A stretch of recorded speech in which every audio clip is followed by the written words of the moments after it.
Okay. Welcome, everyone. The introduction's a little different this week. If you saw the opening, then you know why. If not, then this is episode 364 of An Unearthly Podcast, streaming live on the 29th of July, 2020.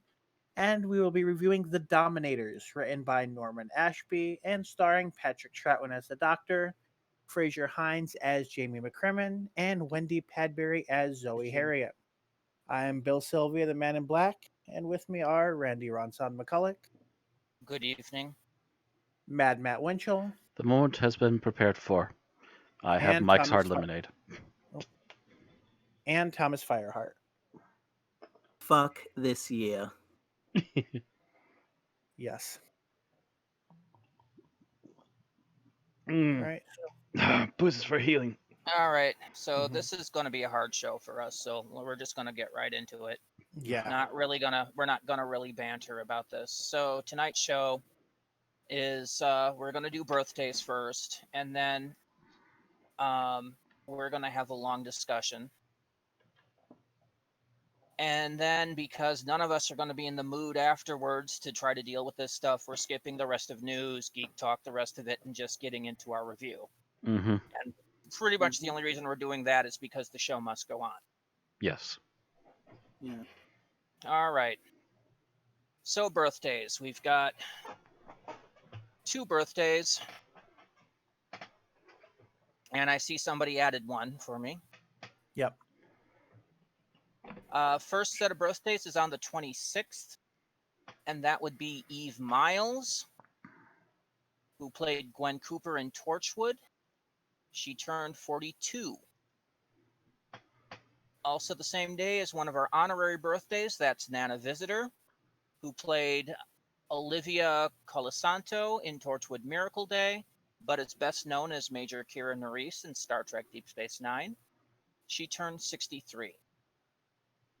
Also on the same day is the birthday of Bob Baker, the writer and co-creator of K9, turned 81. And Bill has filled in tonight on the 29th is also the birthday of David Warner, who played the Unbound Doctor for several Big Finish adventures, Professor Grisenko in Cold War, many other roles, including Ra's al Ghul from Batman. Mm-hmm. He was at least 2 to 3 different characters in the Star Trek franchise. He turned 79. So, happy birthday, Eve, Nana, Bob, David. Now we're turning to a very special edition of Lost Stories. In what is pretty much shocking news this week to all of us here at An Unearthly Podcast, we have to announce the death of our own Tim the Enchanter Sheridan. I believe this is the first time that one of our co-presenters has actually died. Mm-hmm. So this is a bit new territory for us and a bit more raw than our usual death announcements. Tim was born and, with the exception of a couple years in Pittsburgh, was raised in the suburbs of New Orleans. In his first year of high school, his family moved from the New Orleans area to a little town outside of Portland, Maine. Definitely a climate shock, if not a culture shock. But Tim persevered and went on to attend college at the University of Southern Maine in Portland, where he studied theater. After that, he went to the American Comedy Institute in New York City, studying short-form improv, stand-up, and comedic writing. Upon graduating in 2007, Tim decided, like many other actors, to go where the movies are made and moved to Los Angeles. However, like many other actors before him, he learned that breaking into Hollywood isn't easy. 4 years later, he moved back to New York to go to the other place actors go to get their start, Broadway. Tim became a stage manager and a bit actor at the Players Theater in New York starting in 2012. He started writing and acting in a podcast called the Plot Hole Plumber Police, where he contrived ways of taking care of the plot holes in many forms of modern media. Tim joined us here at An Unearthly Podcast in 2004 at the beginning of our third season.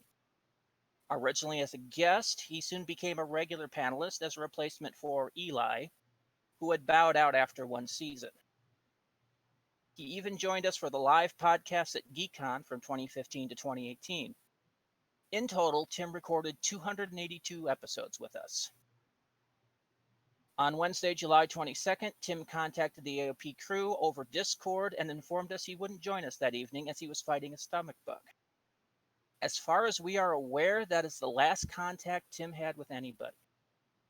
His family became concerned when they couldn't contact him on Thursday. They investigated and found his body in his apartment. Tim was an optimistic soul, a simple, quiet soul, but passionate when he truly believed in something. He enjoyed jokes, puns, and puppetry, and had many of the positive attributes of a fanboy and few of the negatives. I'm going to give each member of the podcast time to speak of their memories of Tim, starting with Bill, because I believe he's the one that first found Tim for us. Mm-hmm.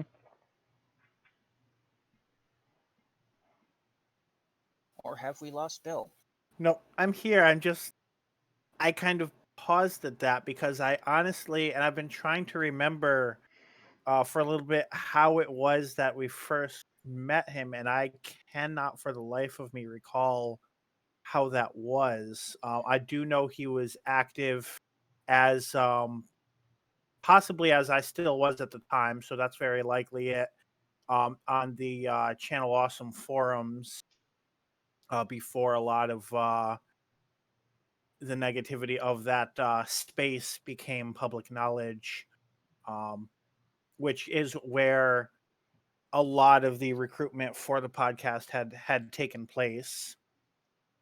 Um, but yeah, I don't have a very explicit memory of that.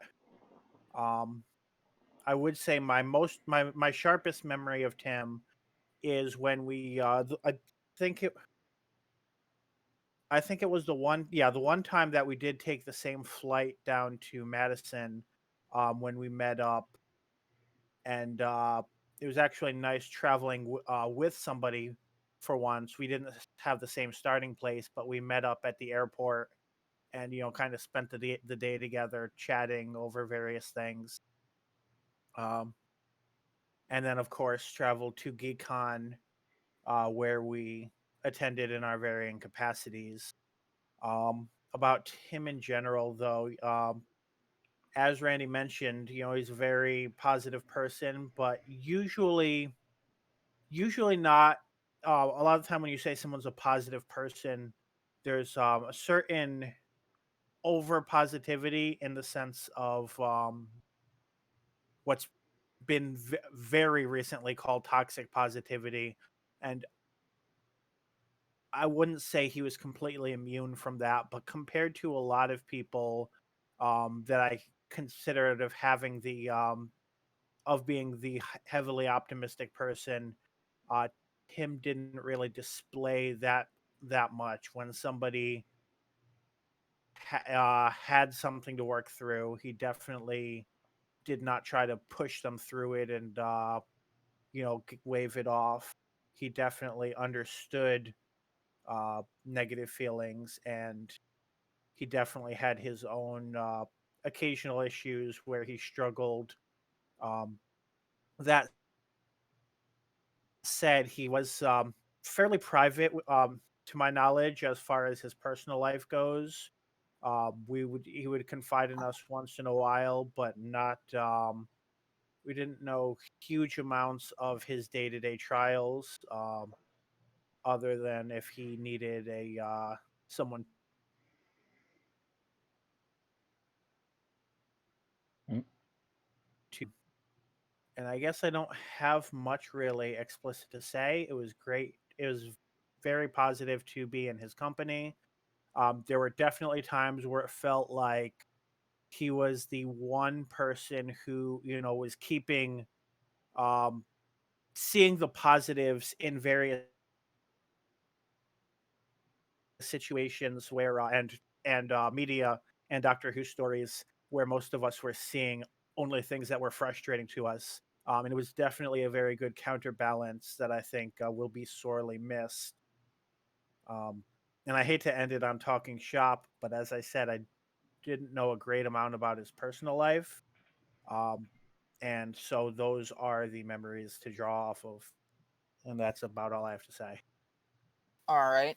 Matt, you knew him next. I'll agree with the fact that Tim kept personal life very personal unless something was bothering him or he felt like he had something to share. Um, I would also agree he was very positive, but he wasn't completely flighty. He at least had his feet nailed to the floor, so to speak. But as a personal memory, I'll always remember of Tim is literally the first day we had him on the podcast. I don't even think we were streaming yet, and we were kind of a little bit of like before stream banter as we usually do. And I remember going, "So Tim, yes, Tim the Enchanter, sure, going with it." His nickname now, just instantly nicknamed him, and so he was Tim the Enchanter for us for the entire run of the show. That's basically my thoughts. All right. Thomas? Um, I'm in a more unique position because I knew him out of everyone on the podcast for the least amount of time. And it's occurred to me that since he joined in 2014, it's about half that because I came back. I left the podcast for a while due to just the time frame of logistics of when I had to be awake to do it then, compared to now, and had been wanting to come back. Was just kind of being who I am, was very nervous to try and make it happen, and then finally did in 2017. And Tim had been here for 3 years, so I knew him for about half the time that you guys did, and you know, never any problems with him. Thankfully, he was just that kind of person. Um, and yeah, like it was nice having that counterbalance of him, even though he did try to be more critical over the last year to 6 months. It was generally nice having, considering a lot of us are snarky, jaded people, it was nice having a much more, okay, where's the good in this perspective, compared to the rest of us. And really, the main thing that occurred to me the day we got this news was I will now, of those of us that are with the podcast at the moment, unlike all of you, I will never now have the chance to meet Tim in person. And, you know, and I didn't get to know him as well as I feel like I should have.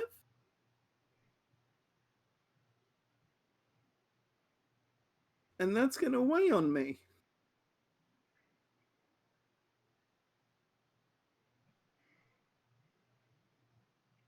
But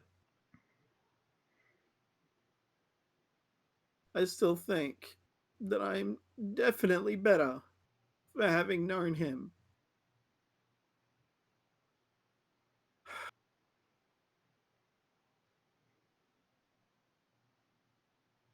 And, you know, it really just goes to show, I mean, fucking hell. I'm getting this emotional over someone you could argue I barely knew despite knowing him for 3 years. Like, he very much had an impact on all of us. Like, as much as I do regret not getting to know him better and never getting the chance to meet him in person, I just really am glad that I got to meet him at all.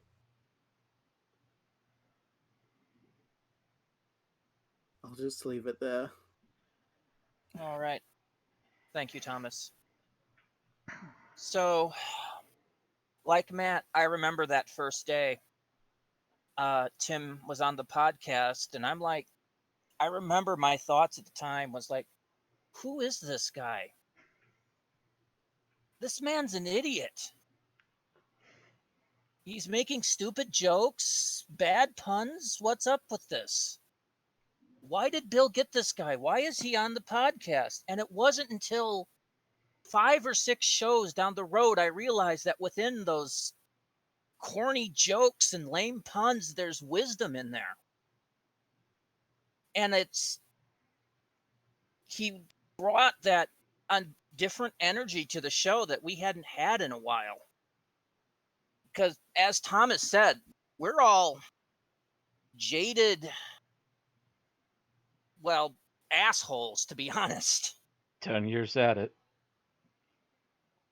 And he had this optimism that at first was repellent to me, but then I realized it was something that we needed. It was something that brought myself to look at things in a different way. And I'm going to miss that. I think we all are. When I met Tim for the first time, it was the 2015 GeekCon. It was the one Bill couldn't come to. So here's this man carrying around this case that turns out to contain puppets. And I'm like, the hell? And he asks, is it okay if I bring the puppets onto the podcast? I'm just like, sure, whatever. And it worked.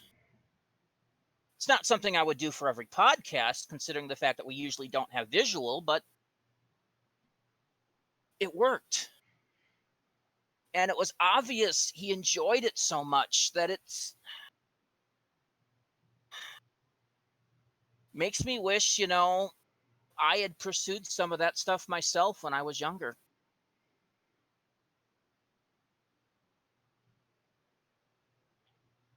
All right.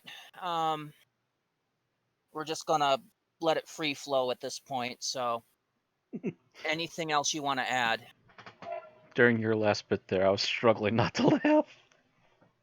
Testament to What? Tim.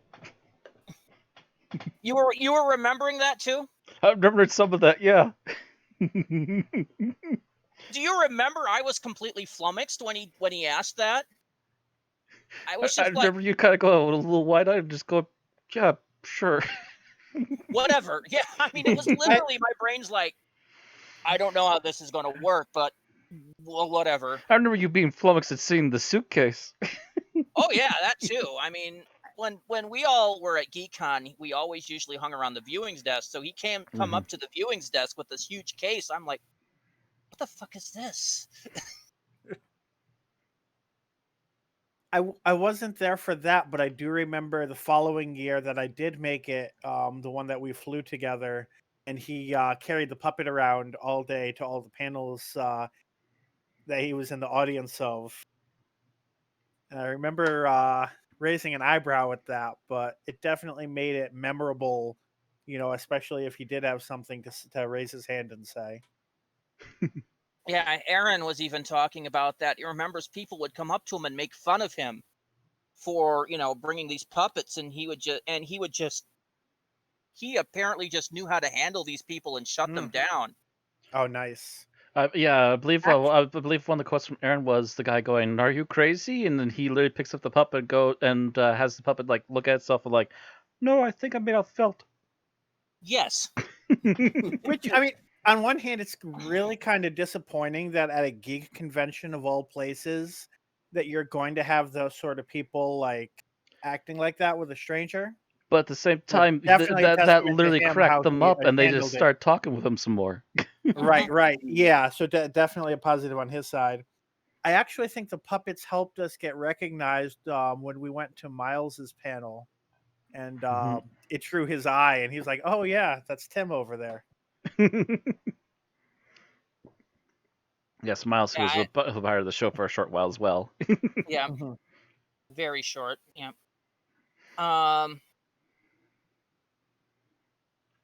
I can't help but compare Tim a little bit to Jim Henson. Yeah. Oh, As we talk that about doesn't help puppets. any. Did you check his Facebook today, by the way? I was on it, but I didn't really check it. One of I was his just pulling information to use in one that of his eulogy. friends actually shared images of him, and in the middle of them, he shared a quote from Jim Henson himself. Mm. So apparently, even amongst his other friends, it's apt. That's our Tim for you. Well, there's a lot of things to compare. Henson was a very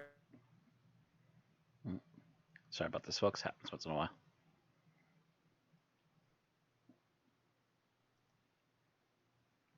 Try to get this going as soon as I can.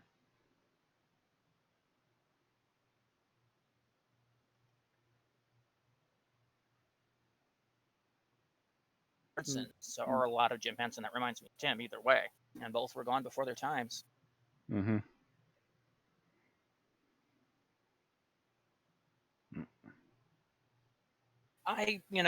Reading his, I had to pull most of this information because he was a private person. I had to pull most of the information I read pretty much from his Facebook profile. I had no idea that he was in this little web show called the Plot Hole Plumber Police. I'd never even heard of it. I think I actually first saw it when I was Googling trying to find an obituary or anything because when I first saw the news on Sunday, part of my mind was convinced it was some sort of prank that had gone too far. That's And what I of was course, thinking too. what threw me off is that we first saw it was as a tweet from Holly Brown, and I don't know her that well, but from what I do know of her, she wouldn't be someone to joke about something like that. But that's not to say she could never be duped by mistake. Mm-hmm. So I spent the last hour of my shift on Sunday and then like the next several hours when I went home trying to find any information that I could until Matt was able to actually get in touch with the person who had informed Holly, I believe. Am I right about that? I believe so. It's the same place that she got the information from, at least. His Mhm. stepsister, I believe, or sister-in-law, Right. actually was posting stuff, and essentially she has taken charge of his Facebook currently, and has been Hmm. informing people of updates and also sharing a few things from friends as the days have Right. been going through now. Hmm. Yeah, it was kind of a what the hell. Yeah, that was a I mean, really what the hell kind of moment. But yeah, but in terms of like what because I didn't want to pull off the topic of what Randy was talking about. I was a little shocked because plot holes does not like it's usually viewed as a sort of it's usually a very negative like biting criticism people use, and it's not something I would ever associate with Tim. So I'm very interested in looking in more detail about his take on that concept.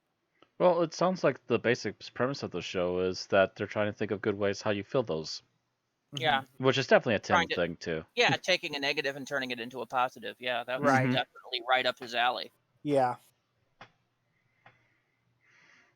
Um, but yeah, I'd never heard of it before. I mean, he had talked about his time in the Players Theater. Oh yeah, Yes. he would bring it up especially whenever he was going to be busy that week. Right. Mhm. And And he that had was the mentioned a only couple time. times that he had taken a few roles aside from just doing stagehand stuff. Mhm. And that was about the only time he ever missed an episode was when he was busy Right. with the Players Theater, and he Yeah. left the theater I think earlier this year or late last year, if I Something recall. like that. Yeah. Oh, did he? Yeah, he had some kind of argument with I believe the director, Oh, I wasn't even and aware wound of up that. leaving. Oh yeah. Mhm. And it had to be something big to rile Tim up enough that Oh he would Right. do yeah, Yeah. yeah, that had to be something really heavy that Tim would get riled up about it as a stagehand. that. Mhm. Mhm. I mean, there's only been I think 2 times I can think of in all of those nearly 300 episodes that Tim got riled up to become vocal about something. Mhm. And I remember each time thinking, "Good for you, Tim. Good for you. Right. Show some assertiveness." Mm. Um, and you knew if Tim was hating something, it was bad. Oh yeah. Yeah. I mean, normally if we were hating something that, or if something that there was Tim that would just didn't like, he'd give it a mediocre rating or something. If he didn't like something, it was pure crap on a plate. I mean, That or the characters were very negative. I remember a few times where he was just very frustrated by episodes because all of the characters were just like negative about things. I don't remember specific episodes, but I remember that being I remember something one or that cropped two up like 2 or Third 3 Doctor times, episodes where they probably 3 started or to 4 bug him. times. Mhm. Yeah. And I definitely think he wasn't too keen on Torchwood for that similar reason with the And I could see that because yeah, Oh yeah. Torchwood's moral is pretty much everything sucks, deal with it. It's never going to get better, yeah. That's just not our Tim. which is not Tim exactly. Yeah. yeah, I'm trying to think. I'm looking through our master sheet here and looking to see what he gave the lowest score to. I And remember. I think he gave a 1-1. he gave a 1, as far as I can tell, once. He gave it to Torchwood's Cyberwoman, Oh. which we all know is an unmitigated piece of crap. Yeah. Oh yeah. And then he gave a 1.5 to an episode of Class. And I think that Ooh. was the one where he visibly got angry. Yeah, I Oh, think that's where a wow. lot of us were really annoyed, and he really took it to the next level. Actually, I think by surprise. And he had actually remained very calm the rest of that episode up till that point. All of a sudden, he gets to talk about his negatives and just rip. Yeah. It was the one time I remember him going off on a tear, and that's just like, wow. You know, you've done something very particularly awful if you set off Tim. Yeah.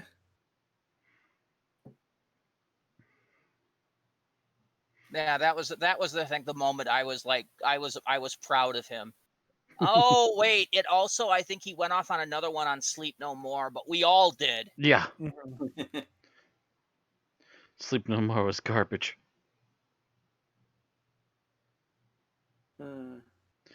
I guess really knowing that if people were being mean spirited towards him, that he would know to shut them down is nice because it means that yes, he was knowing that anytime we might have had a go at him, that he knew it was only in jest. Oh, he- yeah.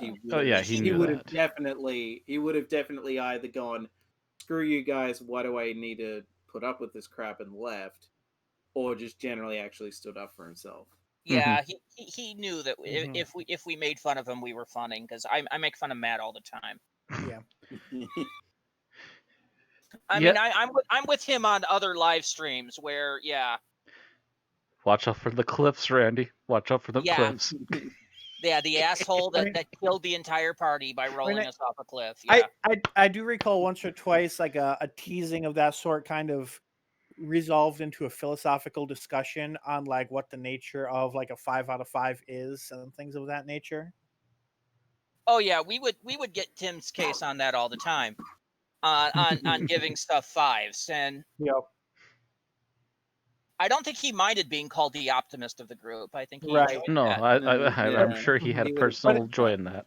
But at the same time, he did also express that he was taking some of it to heart as a critic and as somebody talking about media to to balance things a little bit more and to make them earn the 5. Yeah, and he was doing that a little more. You got to see Yeah. a lot more variety in what he put Right. during the last like 60, 70 episodes. Yeah. You see him giving a Mm. lot more 4s and a lot more 4.5s than you would see Mm. 5s. And So that's you why knew if he gave something a 5, you really liked it. right. Yeah. And that's why somebody recently was asking some of his favorite episodes and I looked at his more recent scores because I felt based on the way he justified it and the way he verbalized it that the more recent 5s were more meaningful And some of the episodes might have really been, episodes he loved that were 5s early on, but some of them might have just been ones that he was giving 5s because he was in a good mood early on. I'm sorry, Bill. I'm sorry, but those recent 5s are not Yeah. time lashed. But yeah, Which, I mean, that is kind of the interesting thing, and I really am, in a way, I'm kind of surprised it came up in none of our individual bits. Is like really the only, at least one of the few running gags we have was that. Well, there's Like, the time lash, was and like I the said, time the first day I lash, met him, I'm like, Tim the Enchanter. He's like, sure, fine, yeah. it's your nickname now. We're going with it. Welcome to the club. Well, he oh well, no, heard- he introduced himself by saying, "Some call me Tim." I Oh, believe. did he? I forget. Yeah. Yeah. Yeah, And then I think took that's the where next step and just called him Tim the Enchanter. Sure. Yeah. Greetings, Tim the Enchanter. Yeah. Because of course, all of us being geeks would miss a Monty Python reference. No. Mhm. Although I will We don't care admit- if the Monty Python reference is a low-hanging fruit. We'll hit that thing with a cricket Yeah. bat. Right. Honestly, the sad thing is that I actually remember actively that hitting me one day, and I was like, how the fuck? I've been on this podcast for over 2 years. How did that take me that long to realize that reference? Whoa. Okay, Thomas gets the Like, Lotus that really Burner was one of Award. those embarrassing moments where I'm just like, God damn it, how did I not get that reference? Yeah. Does this mean that Thomas is officially Captain Slow? Ooh. That's a Top I Gear mean, there reference are for plenty everyone of at things home. that will go. There are plenty of things that will go over my head, but it is just like so funny that this blatantly obvious thing, and that it took me so long to realize, and then I was just like beating myself up about it. That's the kind of I just realized moment where you just want to smack yourself in the back of the head for about a month. Mm. Yeah, I remember we gave that to him because everybody else that was on the podcast at the time had a. Yeah, we were all going like everyone's got Yeah. nicknames. What's your Ah. nickname, Tim? Do you have a Right. nickname? He's like, not really.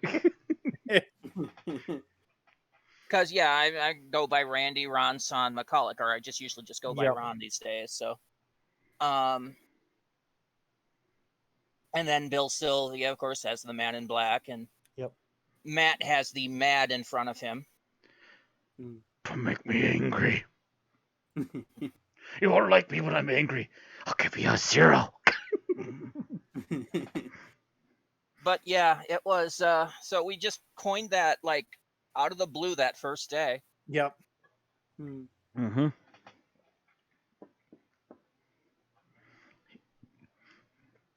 Threw it out there, and we grabbed for it and went, "Yep, it's official. You're Tim the Enchanter now. You're in the credits."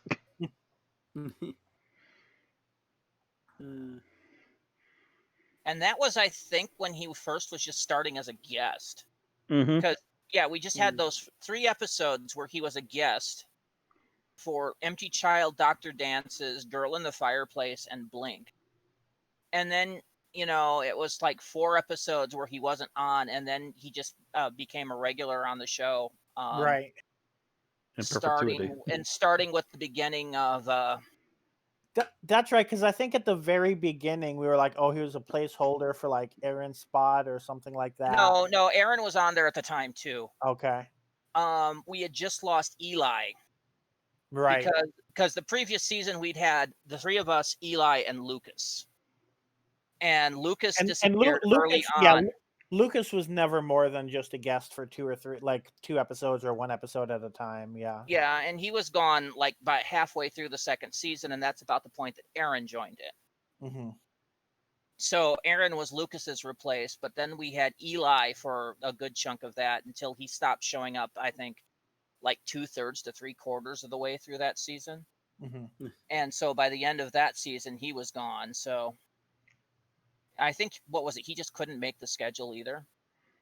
Something like that. Yeah. And I know, and I don't think I knew this at the time, but I think around that time Eli was starting college and whatnot. I think Yes.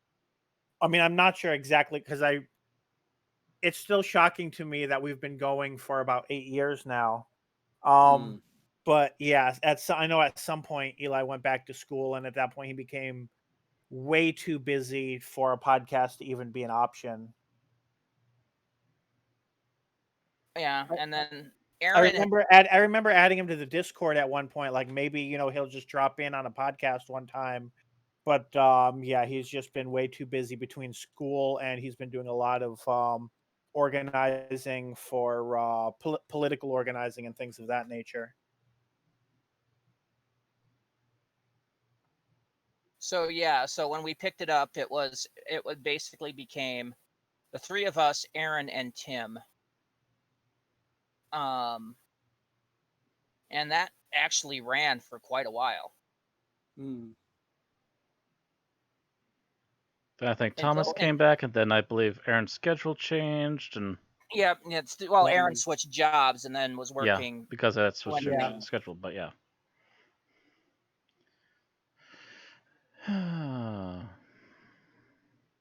But yeah, so then it was the 5 of us, and then there are 4. Mm. And I will say something I didn't really go into in my bit, probably partially because I just overwhelmed myself, but also just like I don't know. But it was also like I had the varying emotions. I mean, I cried the day I got the news, and then it was like the next day, and also probably the same day. I remember like having just a lot of anger as well, and just being like, "Are you fucking kidding me?" Tim, who was a genuinely good person, is gone. The fuckers like Trump and whoever else are still kicking, and it's like you just want to fucking take some of these people out to let the fucking cosmic balance realign. And then I saw someone else who know Tim's post on Twitter where they'd had similar feelings, and they were just like, Tim wouldn't want that. And like I came to the same conclusion myself. It's like no, like Tim would actively not want to. Like Tim would condemn me if I was like, okay, I'm gonna go out and kill these assholes so we can get some balance. For him being gone, he would like actively just be like, dude, what the fuck are you doing? Yeah, I'm sure there's assholes out there being killed all the time. The thing is, when they go, nobody cares. So nobody notices. Very true. So when it's somebody that's good like Tim, yeah, you stand out and notice. Mm-hmm.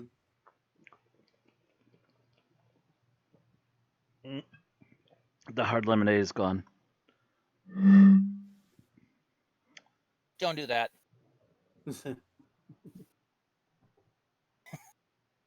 Just doing it the once. Yeah, it just went right down my spine.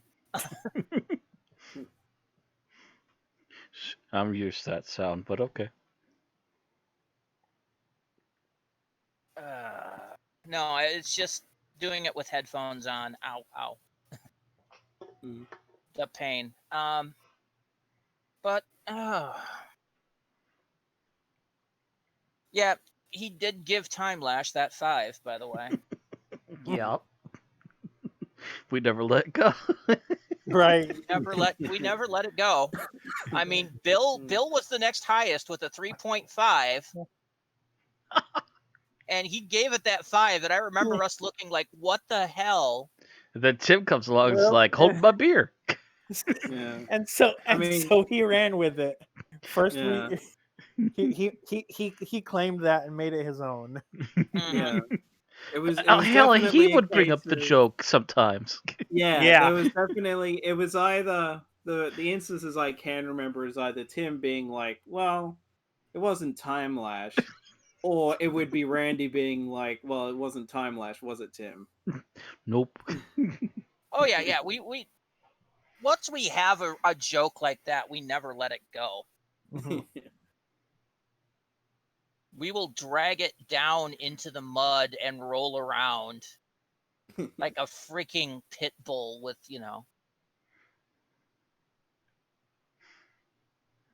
Heck, my gaming group are still making references to games over a decade ago.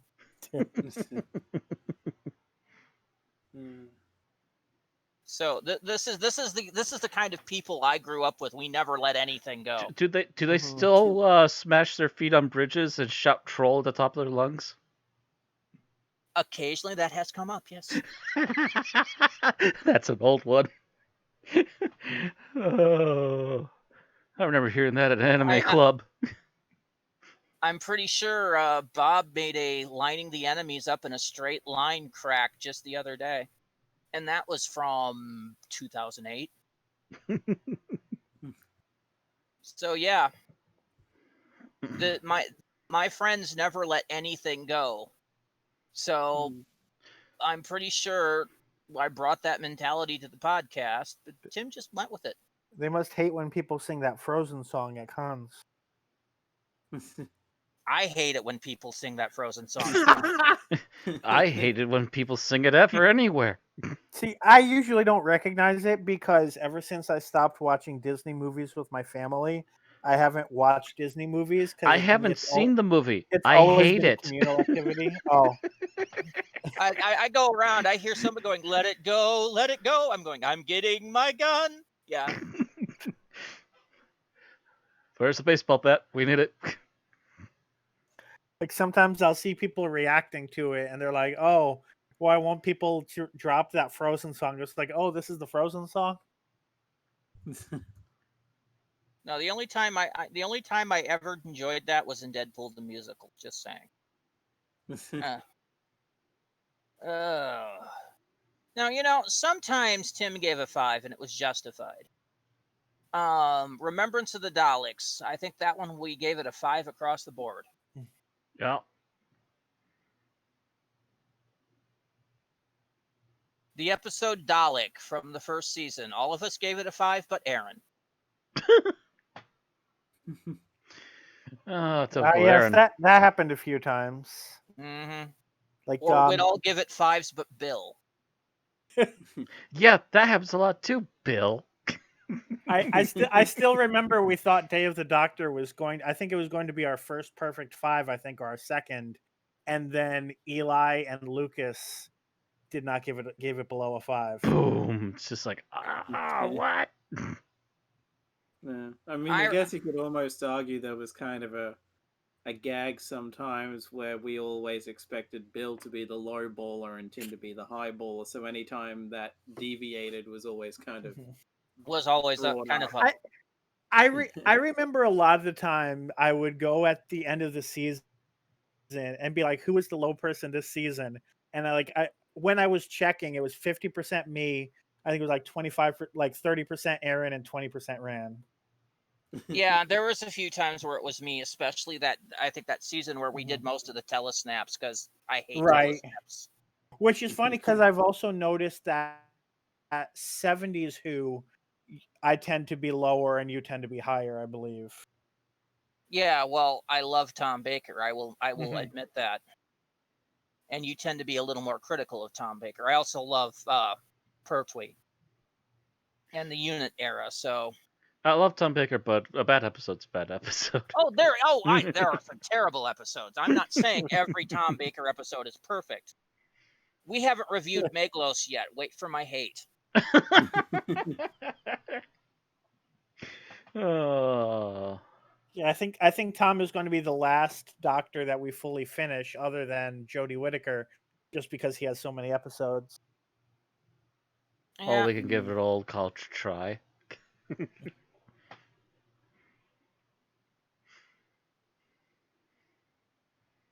But yeah, it was always, would always be at that end just waiting for Tim to go. He would even be critical in there, and then he's like, "Yeah, I liked this episode, 5 stars." I'm like, "What?" I remember going, "What the hell, Tim?" I almost feel like there were times as well. I can't remember who it was. It might have been me. But there was an instance where someone right before him, gave it a 5, and he'd be like, "Well, I can't be outdone by this person. I've got to give it a 5 too." Whereas he might have given it like slightly lower. He was like, "Well, have I can't have a lower score than that person. So I've got to match him." I think he might have said something along those lines jokingly. which Yeah. is funny because I've done the opposite at times where I'm like, well, I want to give this a 3, but I feel like maybe I should give this a 3.5. But if Matt gives it a 3 or lower, then I can feel justified giving it a 3 and nobody will shame me. And then I end up on those nights, I usually end up being called on first to give my rating. That is because the dice gods don't like it.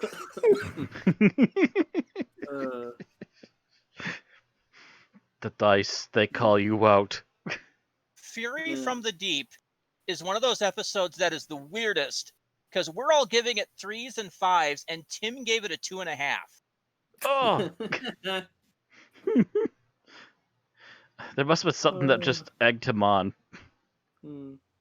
I think There- I think at the very least, I feel like when we did Invasion of the Dinosaurs, even though I'd made it pretty clear that I was probably going to give it a 5, I think either Tim wasn't around when I'd said that, or it was just generally a surprise to him that I ended up being higher than him, because he gave it like higher than most of you. He gave as it far as I can recall. He gave it a 4. The rest of us, the highest was given it by Matt was a 3, and I was the low baller that time with a 1.5. Wow.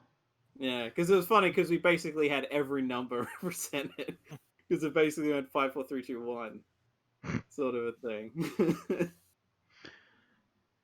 And like I do recall Tim being like, I think he might have gone after me, and he was just like, "Oh, like I don't think he necessarily adjusted, but he was just like, "Oh wow, I guess I'm not going to be the highballer this time." Or like the joke was that it was assumed Tim would probably be the highballer, but it ended up being me. I am tempted to retroactively lower my score on that one to a 1.0, just so it is literally 1, 2, 3, 4, 5. It aced. It's gotten all the scores. We can't decide what it is. It's an enigma. It's a royal flush. I remember at one point I was going to ask Tim if he wanted to go through and review some of these older episodes that were on there before. It's not going to happen now, but I was. Yeah. We were going to try to get to see if he could try to pull Journey to the Center of the TARDIS out of that eternal cellar that it's been in since. Well, yeah, Since it came out. I don't know if he saw the same stuff that we saw in it, he'd probably kick it even deeper. Because at this point, that one's only ever been rated by Bill, Matt, and myself, and it thus stands at a 1.0 and 2.5s. Yeah, I feel like I've joked before and that that was if I give it a score. I still feel like the scores on that were cheating because we had always said 1 through 5, and then all of a sudden I'm like, okay, I give it a 1, and then next thing I hear is I'm giving it a 0.5. I'm like, what is this below 1 nonsense? Oh no! That bar got broken with the snowman and your guest host. Oh right, yeah, that was broken a while before that. And I had the same reaction to that. I'm like, so you're saying it's not even television? And they're like, yes. Nah, Snowman's at least a 2. It's garbage, but at least it's something. Well, yeah, the rest of us gave it 3s. 3, 3, 3. That was an episode. It happened. Not great episode, but it was an episode and it happened.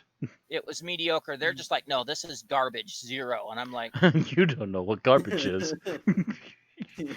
Let me show you. Garbage is going to the center of the TARDIS. Trust me. Yeah, I wanted to give Tim a chance to review those, and I never got it. Yeah. I mean, the one thing that although Thomas needs to still review Journey. Oh yeah, there's several Thomas could review. Yeah, I definitely know that. I think I've said before that the only reason I give Journey a slight bump is to make it so it was above gunslingers or gunfighters, I should say. No, because that was one. Which of course was an instance where we joked at the time when reviewing it that we were all shitting on it, and Tim would probably come in and be like, "I love it, 5." And like, well, he didn't give it a 5. He did. In a way it was, because the rest of us didn't give it above a 2. Bill gave it a 1.5. That was another 0.5 for me, because I can't stand. You gave it a 0.5. Yeah, Matt gave it a 1.0, and then Tim gives it a 3.5. So he gave it a full 2 points above anyone else on the podcast. See, and it's stuff like this why the statistician in me really wants to just like properly code everything we've done, stick it into statistical software, and just like see what I can mess around and find out about our rating habits. Oh, I'm sure, and if you sort it by things like different doctors and stuff, you'll probably see that my ratings for like 10th Doctor episodes tend to be higher. Right. And 4th Doctor episodes. Of course, there was also the funny thing that for a while, as much as Tim would usually give a lot of stuff 5s, there was a stretch where I kind of refused to give anything above a 4.5 until you guys kind of talked me out of that way of thinking. I remember that conversation. I also vaguely remember that conversation. It's like, dude, because that's right. Not everything is just based on just that. I remember you saying like it had to be perfect, flawless episode to be a 5.0. Well, and I was like, a 5.0 is an A. Yeah, I think that's essentially what convinced me, is that you guys explaining we don't. Yeah. 5 isn't like, necessarily perfection. It's really close to it, though. Especially since we round up from the nearest 0.5. Exactly. So if it's a 4.6, well, I guess that's still a 4.5. But if it's a 4.75, it's a 5. Yeah. So essentially, it went from like in the span of like a week, I went from not doing it at all to like re-scoring several things to being 5s, I think. Yeah, I do remember you suddenly deciding, no, you know what? Yeah, these need to be reevaluated. Yeah, there's a couple 5s in here. You find it within yourself to decide, you know what? Actually, no, these are really good. You know what? I was being a little stingy, just a little bit. It happens. Now, if we could ever get Lucas and Eli to rethink their opinions on Day of the Doctor. Of course, that's mainly the one that to me was like, well, shit, because I remember us specifically having it. It might have been like when I gave mine, because I remember even saying on the podcast I wouldn't score it at all if I couldn't give it a 5, because I didn't want to fuck with that. And then I think I remember Tim saying that either he hadn't seen it or he hadn't seen it since joining, or something to that effect, or like he just hadn't seen it in like ages, and he was trying to rewatch it to score it, but obviously never happened. Yeah, never did. Yeah. Alrighty.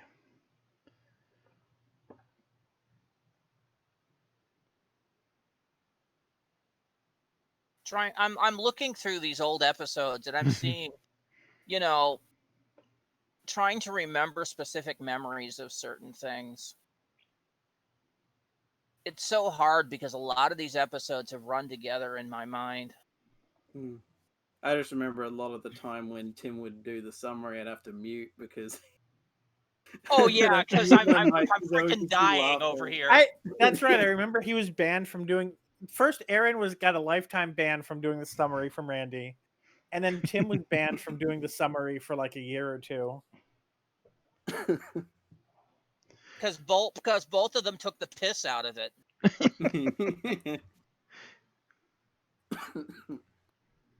I mean, the purpose of the summary is to basically give a brief overview of the episode so people know what we're talking about or reminded of it. I'll definitely riff on the episode if I can think of something funny to say while I'm doing my summary, but yeah, but there's a difference between that and taking the piss out of the summary. Right. And both Tim and Aaron took the piss out of their summary on multiple occasions. Because I'll do that too. I'll make a sarcastic or ironic statement during the summary if I think it's appropriate or I think it's funny. But I'm not going to do it over the whole thing. And I think I was taking it too seriously back then too. Yeah. But I might have been a little too uptight about all this because I don't know. You were still trying to think that we were Siskel and Ebert. We're barely Betty Boop over here, dude.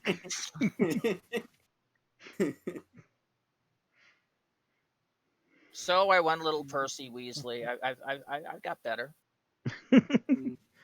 That said, we did definitely around the time that happened is when we did need some seriousness, because that's when we were trying to find structure after several 3-hour podcasts of meandering and not really having a proper structure. So But that's when I pretty much took over as format director and right. started giving us the big ass scripts. Yeah. I guess as far as more recent memory going, I can remember all of us being somewhat surprised and sort of having a joke about it, that normally when Tim would do the summary, he would usually run over, but there was an instance more recently where I think he did it under 4 minutes once, and we were Yeah, all he kind did of like a like, 3 oh, point wow. something minutes. And even he was kind of surprised because he thought he'd gone longer. I remember too, occasionally he would do news articles and he would do it in the kind of the bombastic announcer voice. Yep.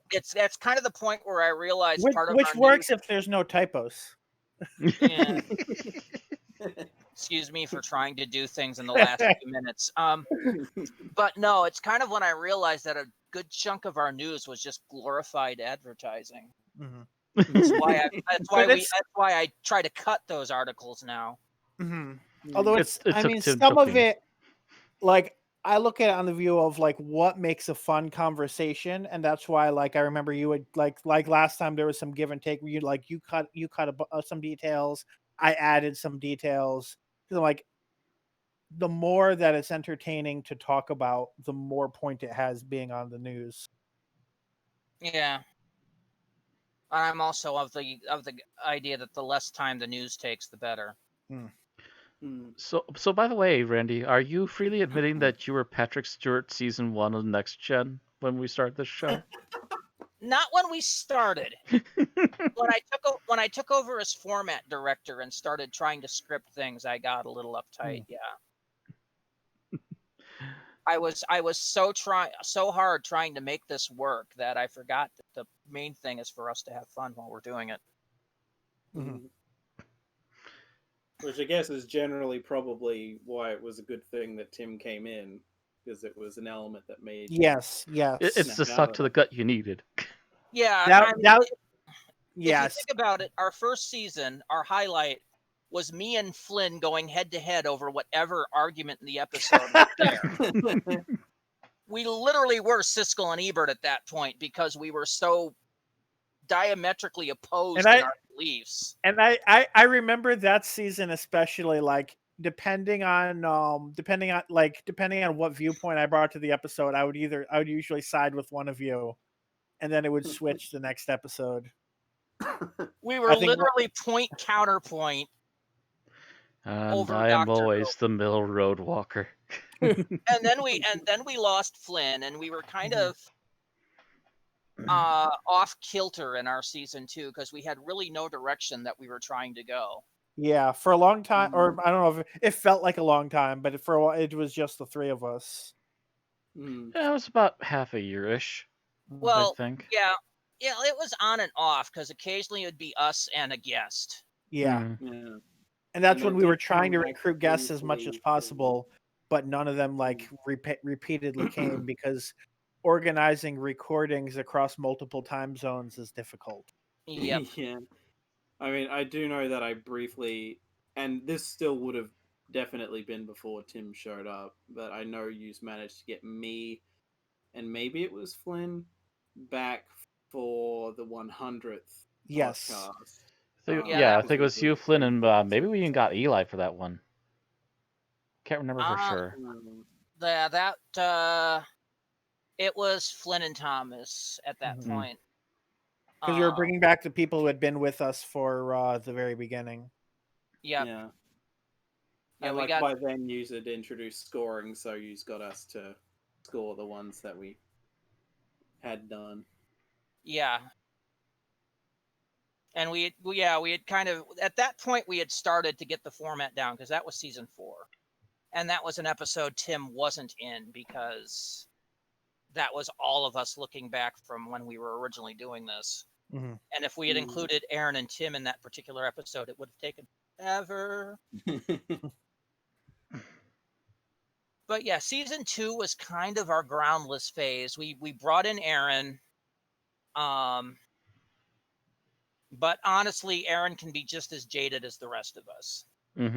So Especially when we were reviewing David Tennant episodes, which, especially at the time, she was just like very super jaded negative against it for on. whatever reason. I remember by the time her schedule changed and she couldn't keep coming, she had mellowed a bit toward him. But especially when we first started, I guess she had just had a lot of negative feelings from her initial watch through of the David Tennant years. Tennant, she thought Tennant just seemed a bit smarmy, and it rubbed her the wrong way. But she got over it. I think she just happened to pay attention at the wrong times. Yeah. And then season 3 came in, and then Tim came in, and it became our jaded versus his optimism, really. And I mean, it wasn't like we were fighting over it, but that was the counterpoint we had. Yeah, and I definitely felt that added a lot more, a lot of fun that was missing from the way we approached the podcast. And there was definitely a balance in there where we had, the serious critics who could, dig into things, but Tim would always find something to be happy about in an episode. Yeah, that's going to be hard to replace. Yeah. I mean, I don't think Thomas is quite as negative as the three of us, but I honestly Tim's I irreplaceable. I'm gonna say he's yeah. No, there is no way I would be anywhere near close to that. But it's funny because I'm even just remembering, like, I think when we did the Horns of Nimon, he was the only other person. It might have been, I forget, but I think between him and me, we were probably the most kind. I believe it. I definitely believe it. Yeah, because I was basically coming from it from the stance of, oh, well, this is just cheesy fun, and I think that I was made the point. more or less my like, position too, but yeah. Yeah, it's Let's like see. whether you could I remember of it. Rating on the Horns of Nimon. Bill gave it a 3. I gave it a 2.5. Matt gave it a 3. Oh. Tim gave it a 3. Thomas gave it a 3. It was just middle of the road, but we thought it was corny. Yeah, I think we were busting it down more than you two were, though. Possibly. Although I will say, I think the one time I agreed with those two more than Bill was when they were like, "Oh, the guy's over the top, and it's funny." Yeah, it actually works for this because he's perfect over the top dumb villain. Yeah, because like I think I even made the joke of like comparing him to a Flash Gordon villain or something. I think that's where it clicked for me too. It's like, yes, that. he's like a really funny villain, the Merciless. I'm ruined. Oh. Yeah, I would generally like to think the reason I've been, in some cases, that I've been more positive than normal. I have to feel like it would not surprise me if it's just a matter of Tim having rubbed off on me. In some cases, so like sometimes where I would have been harsh and normally it was like, you know what, this is harmless. It's like I'm gonna cut it some slack. Yeah. Speaking of, I think Bill we're and myself both can be a bit merciless on things. yeah, we are a little over an hour now. I know where we are. Okay. I am keeping an eye on the clock. It's just we need to get this out of our system, and we are going to be Agreed. only 4 of us for the review, so we can afford a True. little extra We time. can probably afford a little bit of time. Usually it. Any other particular episodes you all remember with Tim? Ooh. I'm trying. I can't think off the top of my head.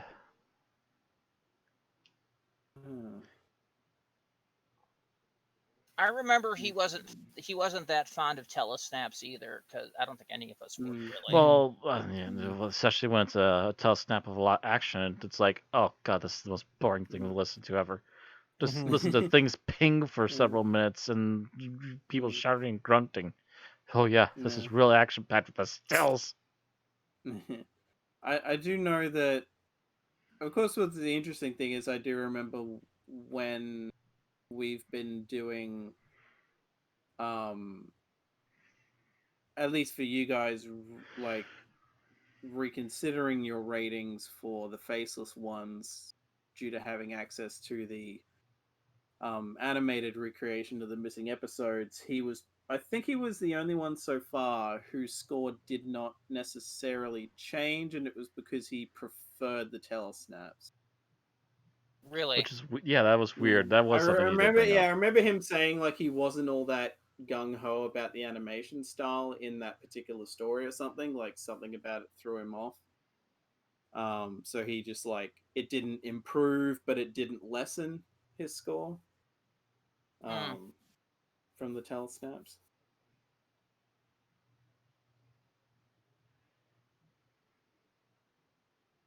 I brought this up a little bit, but I think I remember him during the watching of Class. That was before you came back, Thomas. He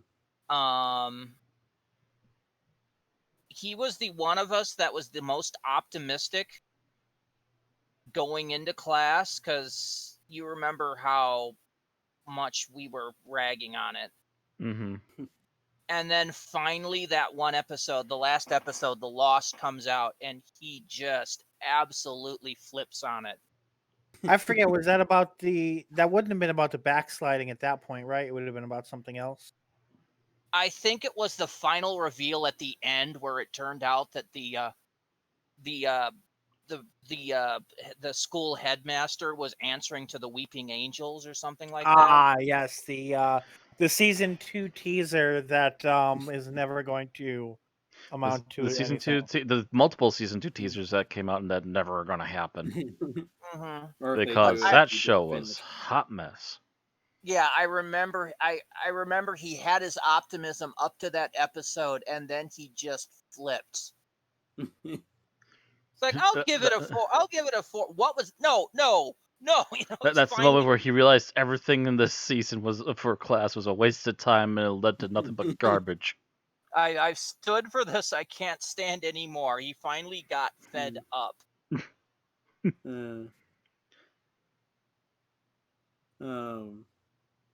I'm mad as hell. I'm not taking it anymore. Yeah.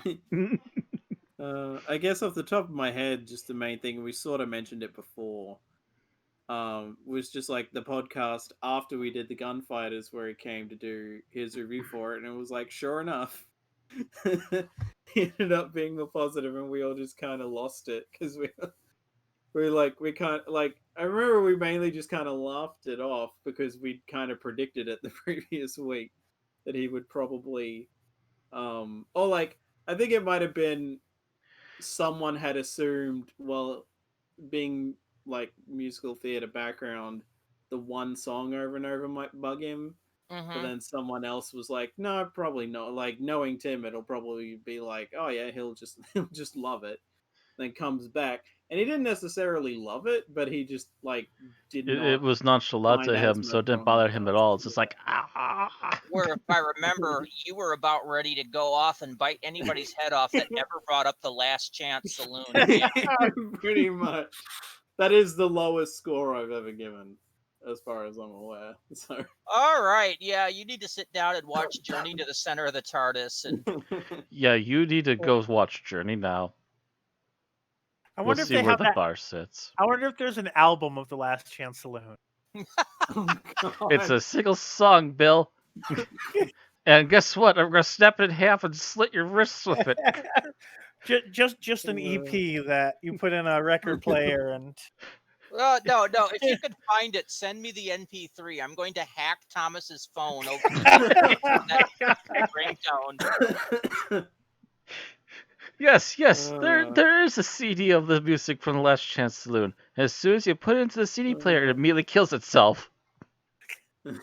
No, it's just a way of trying to tempt Thomas just to come to America to kill me. The CD player just immediately breaks down and just. No, you're supposed to play it. Play. Error. You lying piece of work. But Tim usually took most of the stuff we said in good mind.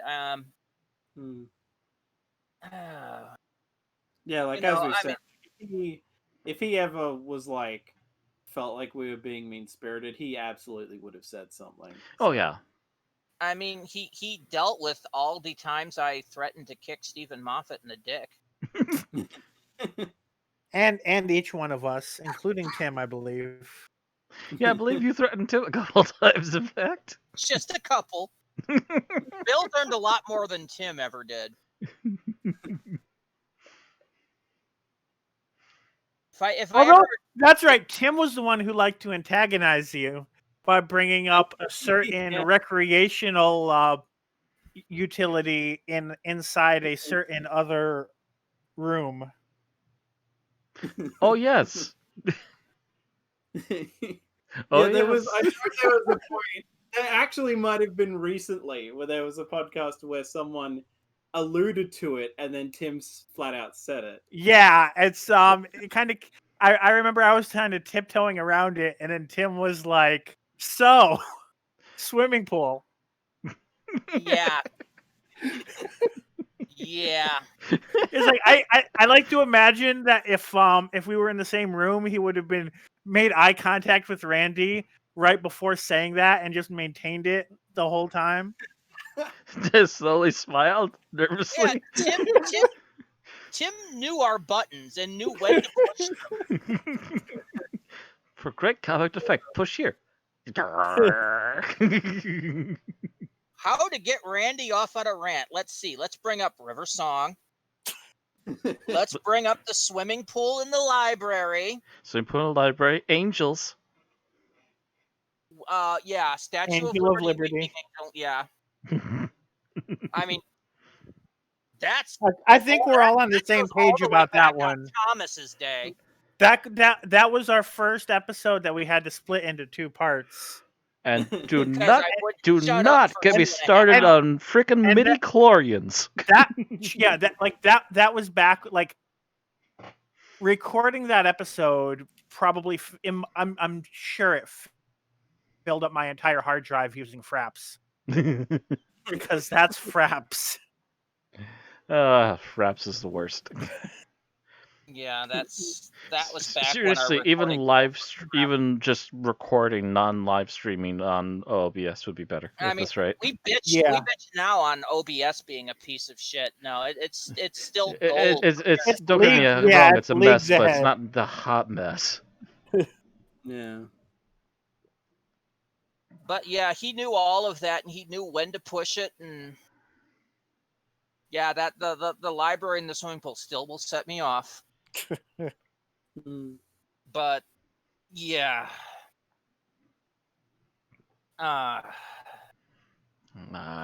he knew when to bring those up and just when not to, and when I was just going to go almost with a Three Stooges timing. Of course, he studied this shit. I didn't know this shit about him. He was psychoanalyzing us the whole time. I didn't know he went to school to study comedy. Because he never talked about any of it.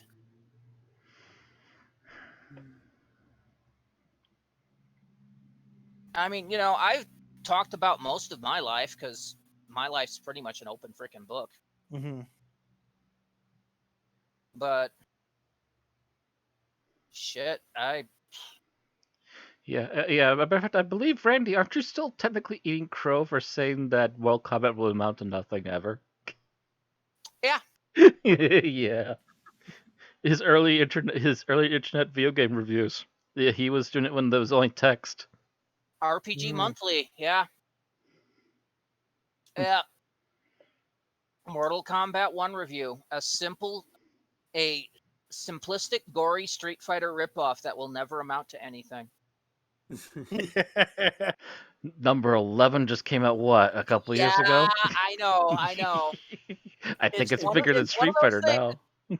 It's one of those things that you can look in retrospect, but um, at the time, if you've ever played Mortal Kombat 1, it was crap. Nah, It dude, was I owned that for Super Nintendo. Played the hell out of that thing. the characters' animations were kind of stilted and wooden. I mean, I Eh, I only ever played it on arcade, and I remember like anytime I actually had coins, like watching the animations was all well and good, but anytime I actually had coins to play, and I was trying to figure out the controls while getting my ass kicked, and I was like, "Oh, this is what all the hype is about." See, my memory of doing it and playing it in public was when 3 came out and they had a demo of it, like the local Kmart. Kicked a Mm. high schooler's ass, and I was barely in middle school. But like yeah, but I that just was 3. And yeah, Mortal Mhm. Kombat 2 and Mortal Kombat 3 got better. It was just one that was right kind of stilted and Eh, that they that still feel the that same more or less to me. that's just like I'm kind of glad the first Tekken game that I owned was Tekken 3 because by that point everything was fluid. Because if like I enjoy playing 1 and 2 when I do now as a fan of the series, but if I had started with Tekken 1, I probably would never have developed an interest in the series. anyway, now we've moved on for Tim, so it is time to move on. Yeah, so I felt I it's a good suppose. idea. That's kind of the point I was waiting for, where we weren't getting Where back we to fully Tim. move on. Yeah. All right, so as we've said, we're not going to be doing geek talk. We technically almost went into it there. We're not going to Yeah, good do point. any of that getting pushed off to next week. Yeah. So we are going to go to our episode summary tonight. Mhm. Whose job Yeah. was it to do the episode It summary? was scheduled for Thomas if he's up to it. Yeah, I'm up to it. Okay. I made sure to take notes on my rewatch so I could do All right, when you're ready. Before he starts, Bill, have you already rescheduled all the summaries for the rest of this season? I did. I just kind of adjusted the rotation. Okay, thank you. Thank you. That saves me a little bit of work. Okay. All right, Thomas, go ahead. Okay. Ready? Yep. All right. 3, 2, 1, begin. Okay, we open to a race of beings called the Dominators, who are definitely turtly enough for the Turtle Club, landing on the planet Dulcus in their flying saucer, and immediately absorb all of the radiation on the island they landed on, which is called the Island of Death, which we later find out is an anti-war museum / nuclear testing site. We also see a man named Cully taking a group of people on an illegal trip to the island, only for them to crash onto the beach in their whipped cream lid boat, or whatever it is, with the group leaving the transport when they realize there's no radiation outside, only to be shot and killed by the Dominator called 6 months probationer Tova's Quarks, who also blows up the whipped cream lid transport, with the only survivor being Cully. Meanwhile, the Doctor, Jamie, and Zoe land on the planet, and after hearing the explosion of the transport, start going to investigate the noise, stumbling onto the remains of a building of the test site, and are found by Dulcians, who realize they're not contaminated by radiation, and explain to them that the island had been used to test an atomic bomb 172 years ago, and the research was prohibited afterwards. Cully arrives at the research lab and relays what happened to the researchers, who dismiss it, but the Doctor wants to check it out, with only him and Jamie leaving, and only to be caught by Toba.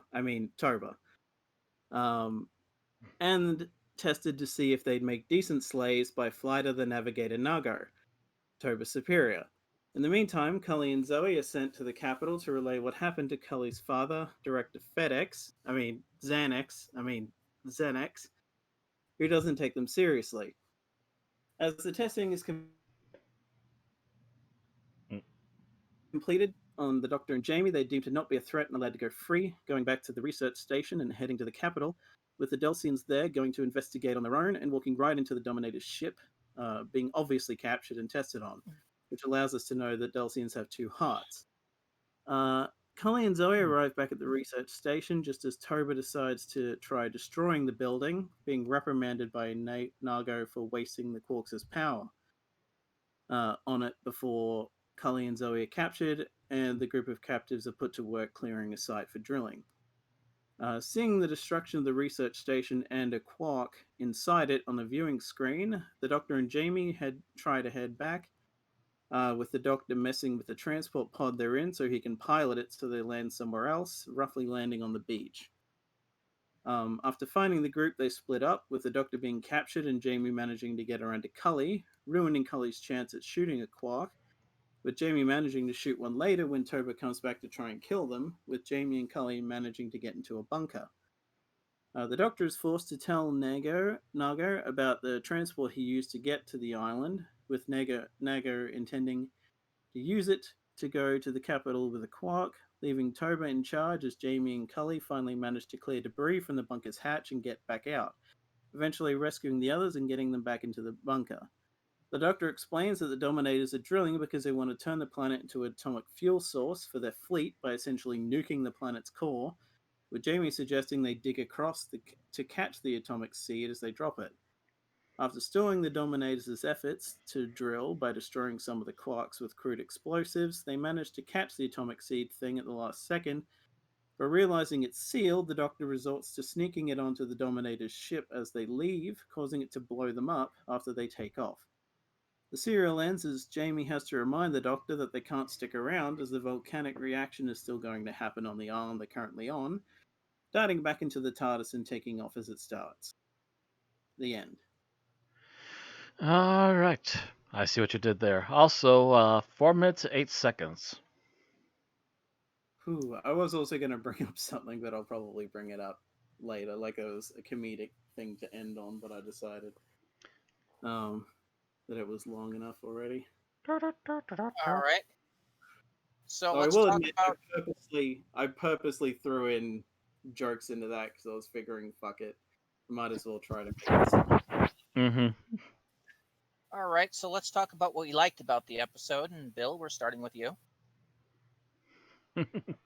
I have been trying to come up with a general positive thing that I liked about the episode, and I am just drawing a blank. There's no one aspect of the episode that stands out to me. Is it all just generally that good, or is it generally that bad to you?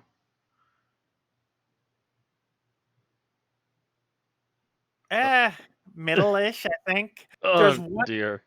There's one thing that consistently annoys me, but it's kind of distinct from the rest of the episode, so I'm not going to say that the episode as a whole is that bad. It's just I can't. There's nothing that excited me about the episode, I guess.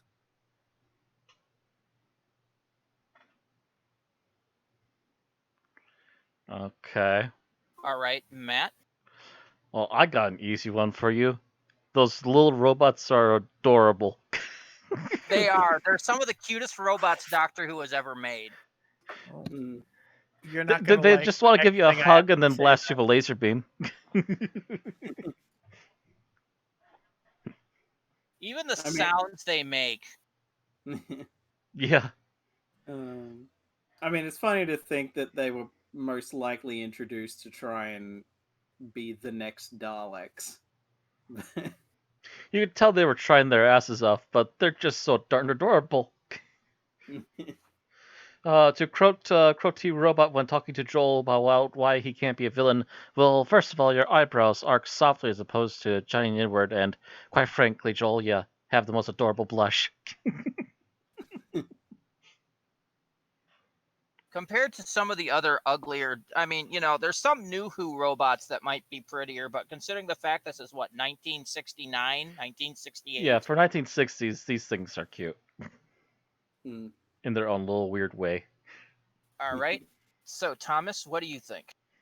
I'm going to say that I liked the dynamic between the two Dominators, Nargo and Toba. God, I almost did say Tuba again.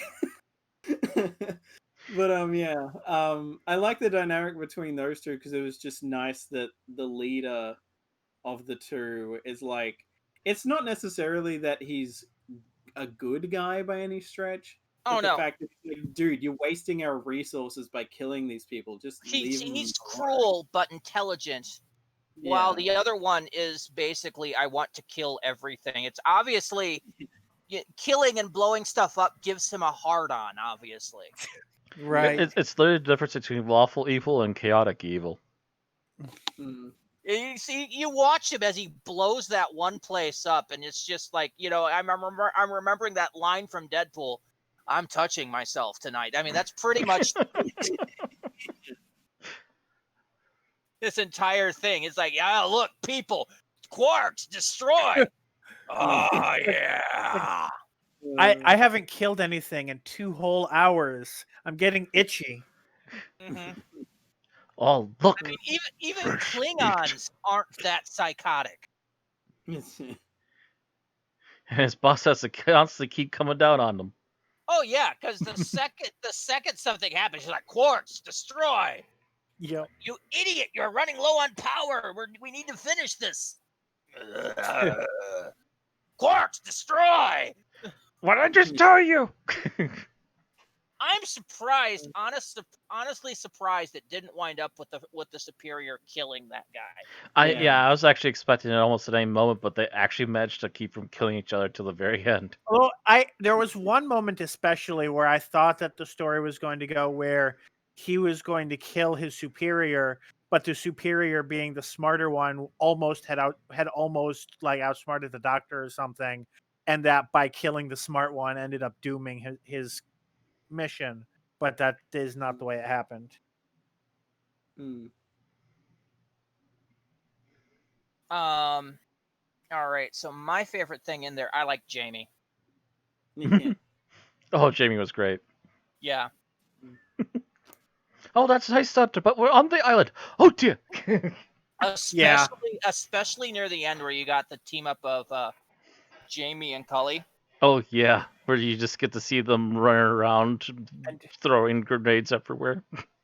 at this point, we had Jamie for 2 full seasons plus, so I gotta say, roughly about 2 seasons. they had really gotten in that rhythm of like this. Jamie's character is well established, and they knew how to write the Jamie Doctor banter and to write Jamie on his own by this point. Mm-hmm. Just pretend The to be one stupid, thing- Jamie. Oh, that's really the one- easy. Way. The one thing they didn't know with Jamie yet was his relationship with Zoe, because I have a feeling this episode was written without knowing who the new companion would be, and they were just like write it for a new companion. That's the impression I got. I don't think she's entirely new at this point. I think it's her second episode. I think it's more like her third. Yeah, I don't think this immediately followed the Cybermen story she was a part of. I'm gonna double check because I could have sworn that it did. Yes, it's the previous story is the Wheel in Space. This is her next story. Oh, wow. Which is why I believe she's still wearing the same outfit, if I'm not mistaken. I honestly thought this was after the Mind Robber. Oh nope. I thought so too. Apparently, I'm wrong.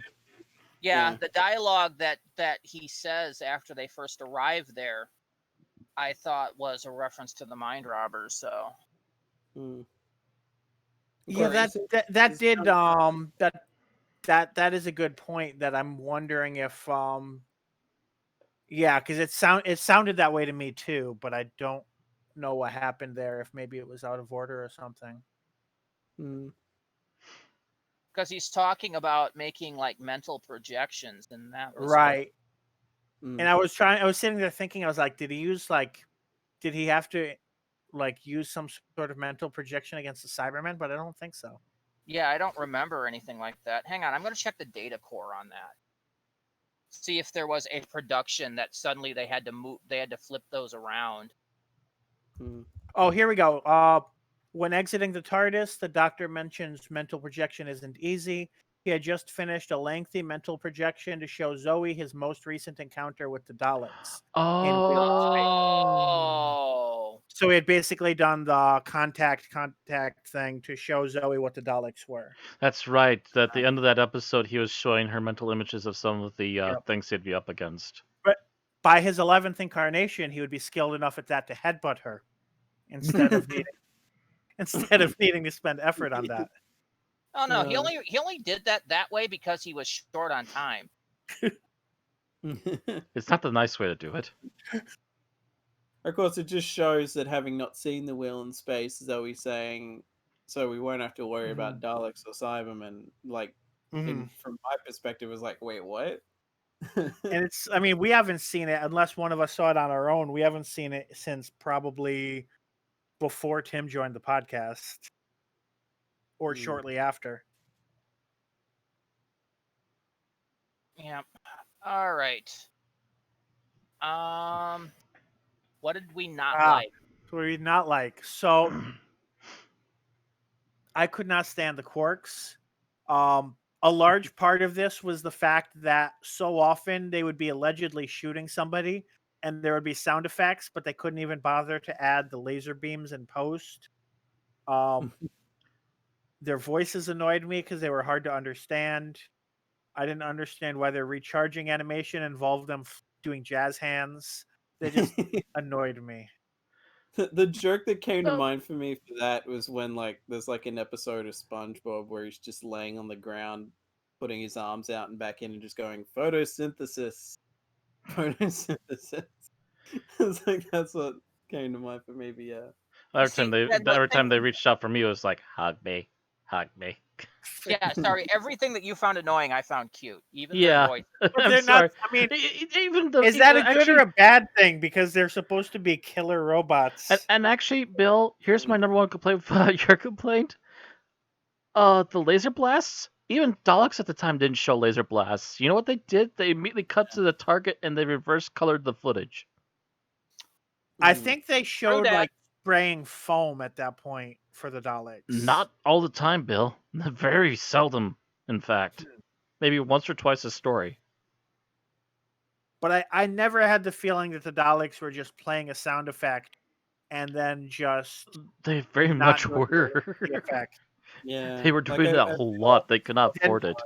Then maybe it was something about the visual angles of the episode that I can see maybe the visual angles because I know that the one of the things that they did with the Daleks is they'd always show a close-up of the egg whisk and the little thing going through it. Yeah. That was their makeup for it. Whereas this, you just have a wide shot of them marching and occasionally you see explosions. A wide shot of 3-4 quarks standing in one place playing a pew-pew sound effect with nothing changing on screen. Yeah, they should have had a little digit or something that poked out of their little gun hands when they shot. That would have helped. And I think at the end when they successfully killed people, it was causing fog, even though it wasn't emanating from the quarks. But I was like, even if they had done that initially, it would have been better. But in the very first few times, it was really their bad. targets were emanating fog, which to me just means that they got superheated as they're getting destroyed. But yeah, that makes sense. Which is kind of funny in a way, because the first time they kill someone, they do this effect over. Oh, that super face. trippy effect! I love that too, and it's a shame they never used it again. Yeah, it's kind of funny. It's it works that way on this one person, and then those three people. Well, it mostly works on all three people, but they showed just a close up of the gal just suddenly warping into this trippy effect and then dying. Budget. Yep. Budgets are a bitch. Anything else you disliked about them, Bill? No, I think I covered everything. All right, Matt, what did you dislike? Their faces were all right. Their faces were all right. Overall thing I didn't like. Oh gosh, I have to say that the council of the neutrals just drove me bloody bonkers. Neutrals. I don't like them gifts. They're too neutral. These guys were. They this I mean, you thought the Time Lords were a fucking bureaucracy. I believe the quote I prefer to use with these guys is a quote from Fallout. These people couldn't decide a time to take a piss, much less a pot to piss in.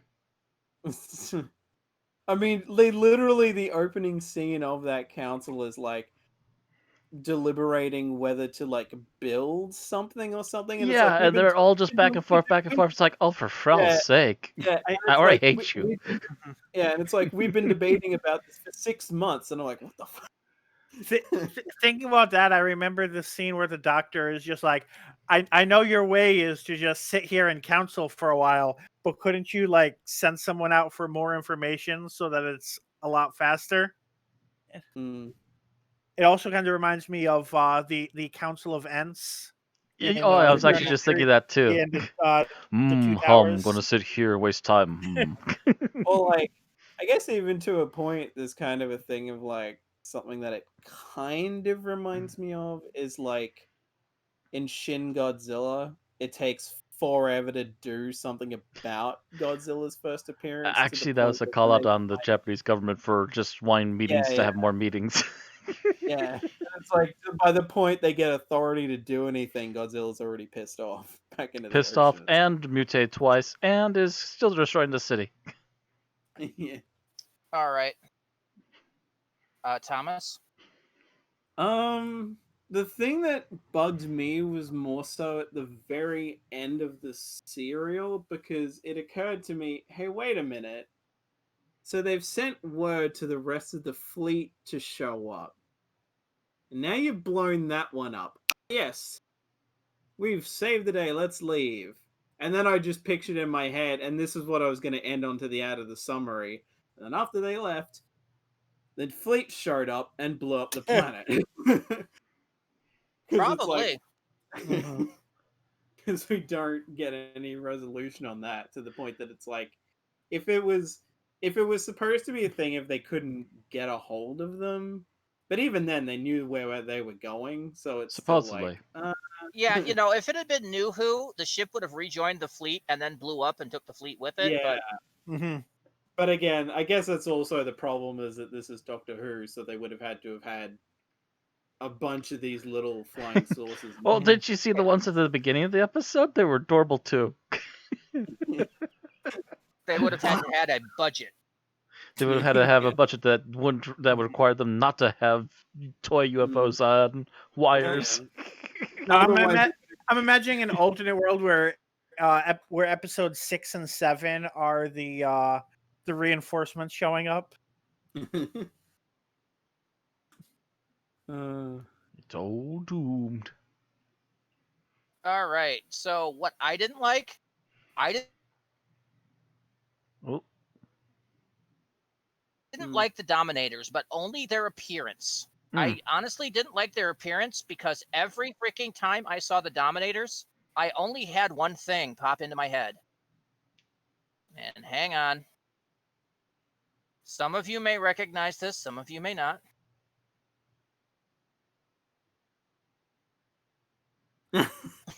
Yeah, that's that is basically why.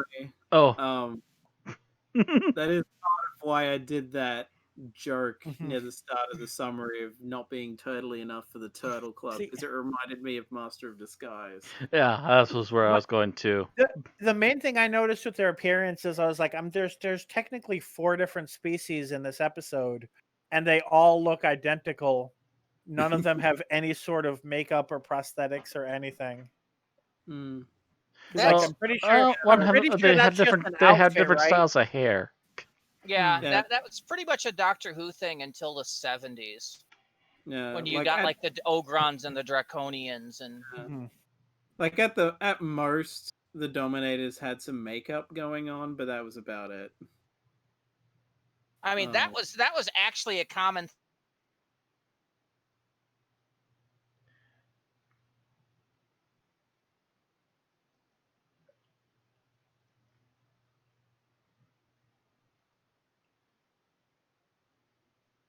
Guys. black and white who anyway. But I mean, Well, actually, I don't know. You could do technically, something. the Klingons are still in brown face, but there's a lot of prosthetics involved now. Yeah. Yeah, basically anybody can play a Klingon. But back then, it was just you. They had the little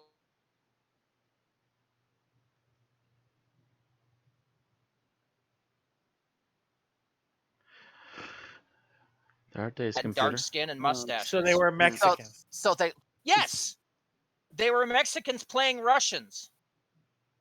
God. At least I don't think they had an accent, but No, they didn't. I didn't mean to digress us that far. I will say as an additional thing, which sort of goes with that, is like, as silly as the Dominators outfits are, at least they weren't wearing curtains.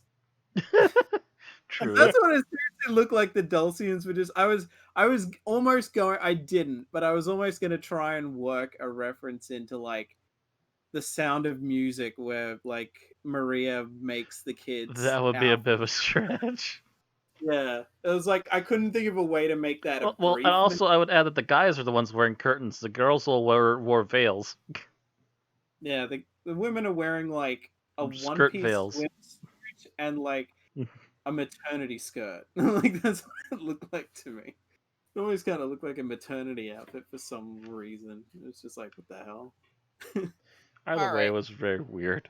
Let's move on to favorite scenes. Bill. Oh yeah, so this is me. So I'm going to go with the scene where the doctor convinces the Dominators that he is part of a dumb subspecies of Dulcians.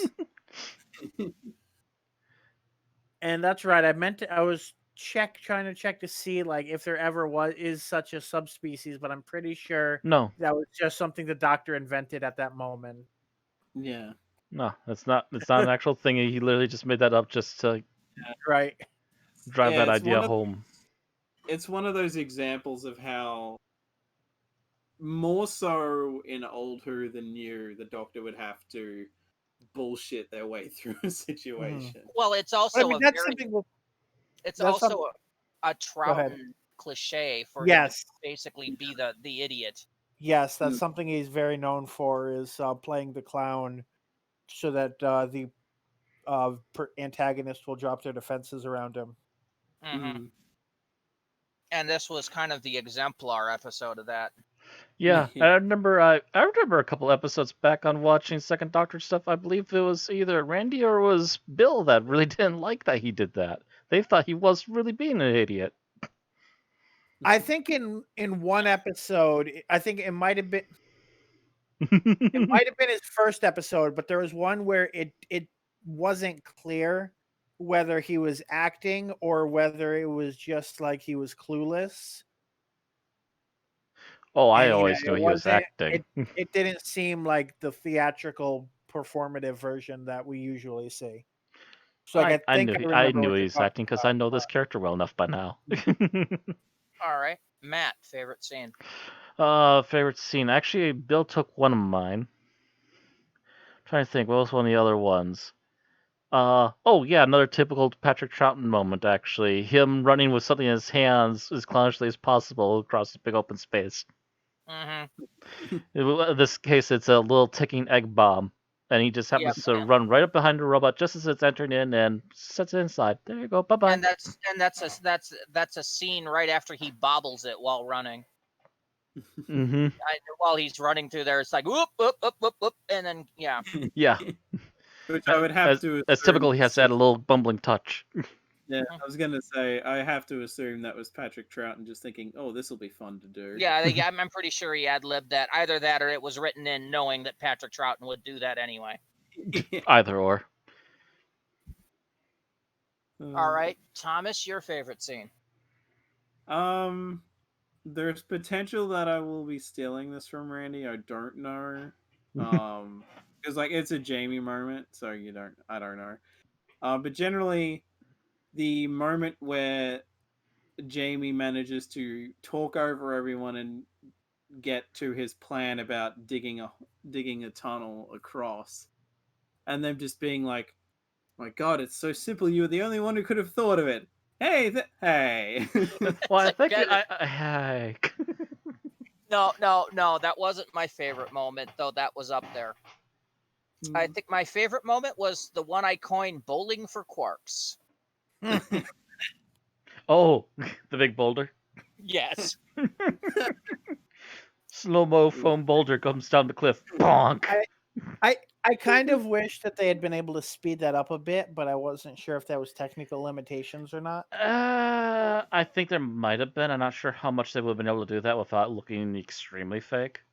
Mm-hmm. Yeah. It could Well, have been that if they tried going too far in one direction or another, it would actually look Right. worse. Like I guess I mean it's also probably the amount of MXC I watched in my late teens. But like the slower a boulder goes, the more I'm like, oh yeah, that's a foam boulder, definitely.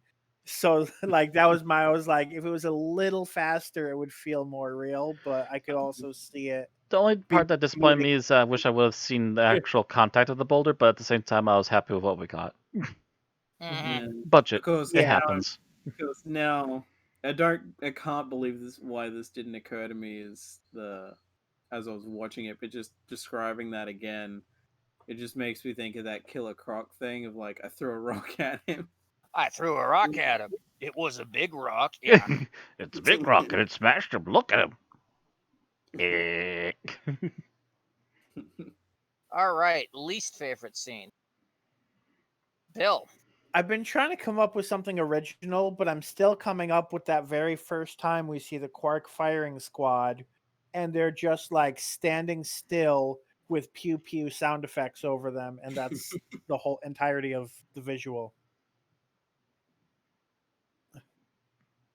I'm trying to remember what they were shooting at, and I'm not quite remembering. But It was it was the the first three time we human. see them. Ah, Yeah, it was the three people that died Hmm. right at the beginning. Mhm. Matt. Scene I particularly didn't like.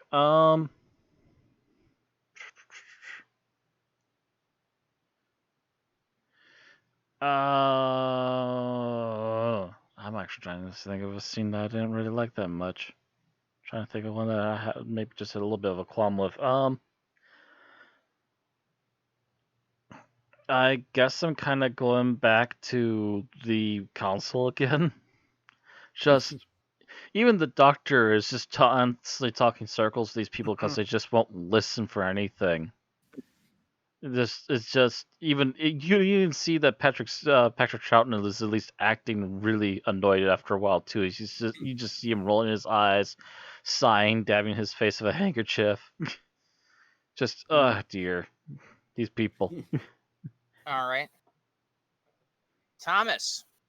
Um, I think it's the end of episode 1 when the research station lab whatever is destroyed is being destroyed as Zoe and Cully are in there. I think that's And episode 2, but I could be wrong. yeah, it's 1 or 2. It probably is 2. And they're like Zoe screams, they grab each other, some stuff falls on them, and then it holds.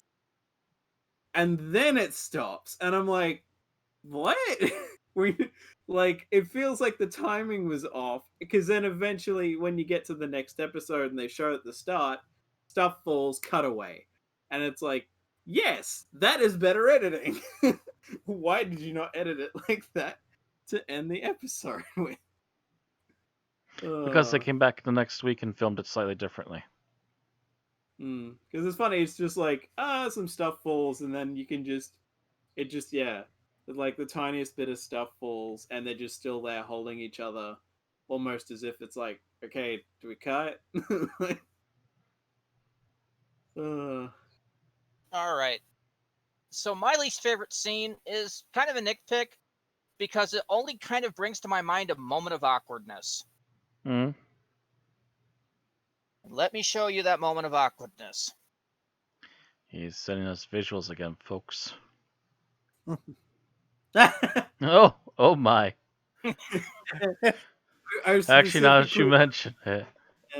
I specifically, this was the thing that when it happened, I was like, I've seen that clip before, and I know why, because Diamanda Hagen had a video series where she specifically mocked that bit by um by like having the guy compliment Jamie while looking up his. It looks like he likes what he sees.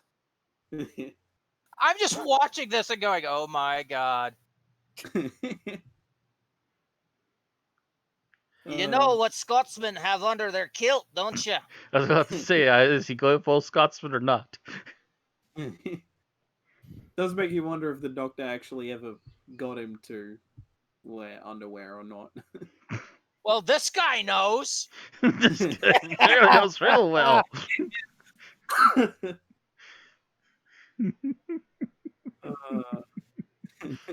Cause it's just like I'm watching this scene. It's like, oh my god, is he going? Oh god, places you don't want to see. Depends upon who you ask. Damn it, Jamie, what is your trousers? Yeah. Okay. All right, so let's go to final thoughts. Bill. Okay. So I found this to be kind of a middle of the road episode. It didn't really do much for me, but it didn't really like annoy me in any way. I just a lot of the time found myself just waiting for something more interesting to happen. Um, as I said, it did feel at parts like they weren't sure what to do with Zoe or what her personality was going to be like. In fact, the first line that I saw that really was like Zoe being Zoe, it almost seemed like it was reversed, like uh, uh it was as if she takes the doctor's line and the doctor takes Jamie's line, and that's how they turn it into a Zoe doctor conversation. Obviously, I have no way to confirm that, but that's what it felt like watching it to me. Um, Other than that, yeah, Jamie definitely had chances to do different things in this episode.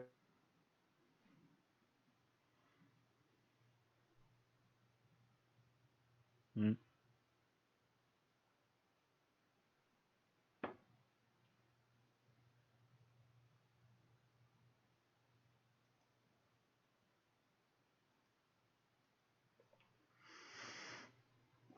Be just a moment again.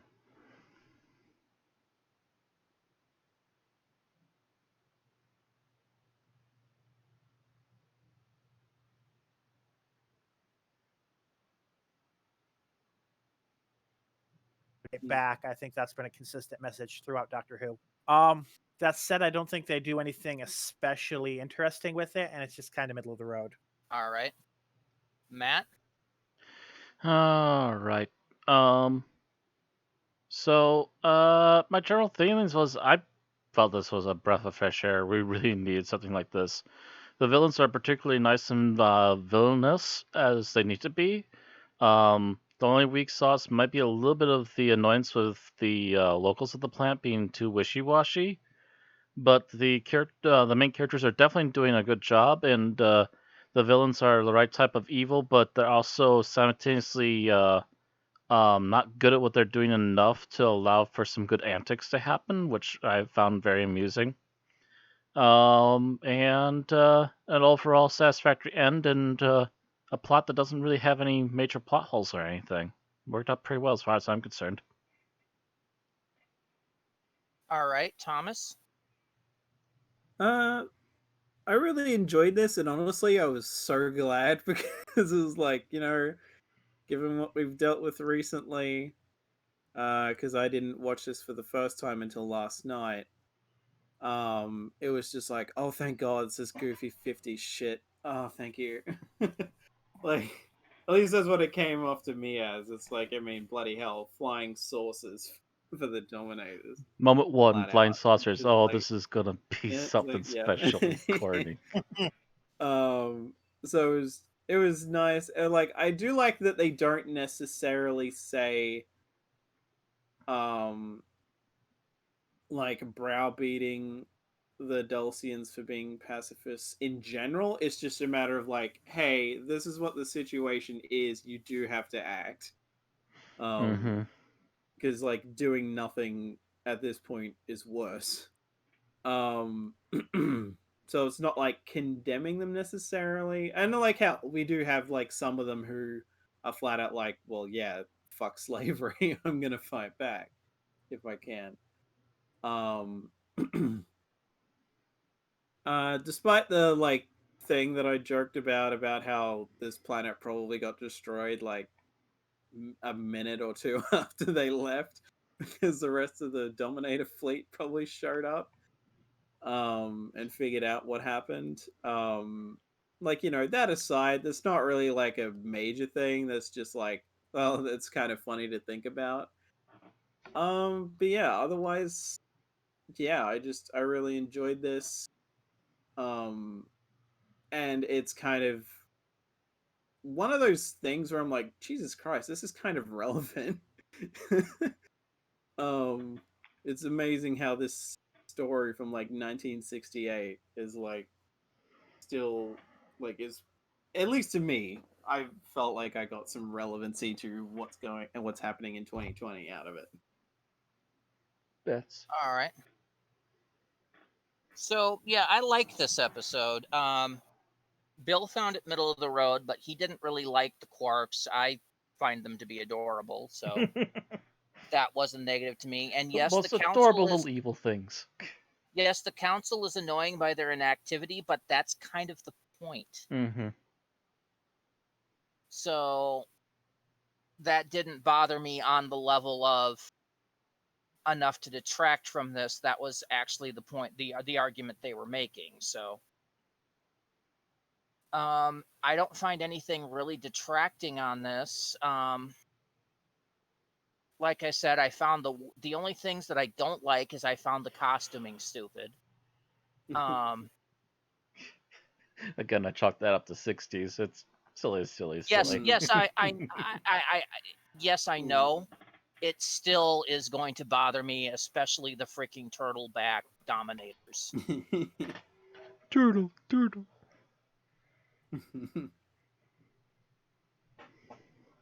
And yeah, I mean, really, there's nothing else that royally bothers me. I liked most of the acting. I thought the directing was decent. So yeah, Mm-hmm. I basically enjoyed this. Let's rate it. Bill, you're the Oh. negative Nancy here, so you go first. And I just remembered that I was annoyed that the quarks were named that, even though they have nothing to do with quantum physics. Don't get that. Wow, that's anal retentive, Bill. Yikes, Quantum Bill. physics wasn't even really a thing in the 60s. No, quarks were discovered in 1964. And this Yeah. was, so And- if they and- used that name, they should have had a reason for it. It's called It Sounded Cool, Bill. You realize Yeah, I was gonna quarks say. are also a kind of star, generally shaped like the head on the robots. Boom. I've never heard that usage of the word. I'm going to have to look it up. 3.0 I think Randy just stoned you on that. All right, Matt. What was his rating? 3. He gave it a 3. Ugh, Bill. I can't help myself. This is a 5. This was a fun show. Thomas. You know what? Fuck it. I really could not find enough negative about it to put any low, so I'm going to agree with Matt. 5, and I'm going to give it a 4.5. Oh. Damn. Bill is our negative Nancy here, so What can we say, Bill? You fulfilled your destiny.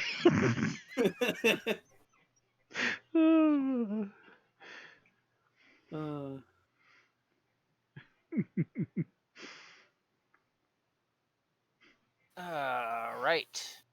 So, between all of us, that will give it a 4.4. Does that sound familiar? It should. A 4.4 will put it at number 78 out of 351 things reviewed. It is on par with a lot of shit, including the War Games, Terror of the Zygons, Husbands of River Song, Father's Day, Edge of Destruction, Face the Raven, The Time Warrior, Partners in Crime, The 11th Hour, Rise of the Cybermen, Age of Steel. And it is better than The Three Doctors, Nightmare in Silver, The Ice Warriors, The Dalek Invasion of Earth, The Battle of Ranskar of Kalos, The Web of Fear, etc. And not as good as Rosa, The Woman Who Fell to Earth, The War Machines, The Invasion, The Rebos Operation, Thin Ice, Mission to the Unknown, World Enough in Time, Doctor Falls, etc. There we have it. 78 out of 351 things reviewed. That is all we have to say about the Dominators. All right. So if you're listening, please let us know in the comments. How do you feel about the episode? Do you agree with me? Do you agree with Matt and Thomas? Or are you somewhere in between? Or do you think it's a 1 out of 5? Don't forget to like the episode or dislike it if you feel either of those things. And of course, to subscribe to keep seeing our new YouTube exports or to follow on Twitch to get our live streams.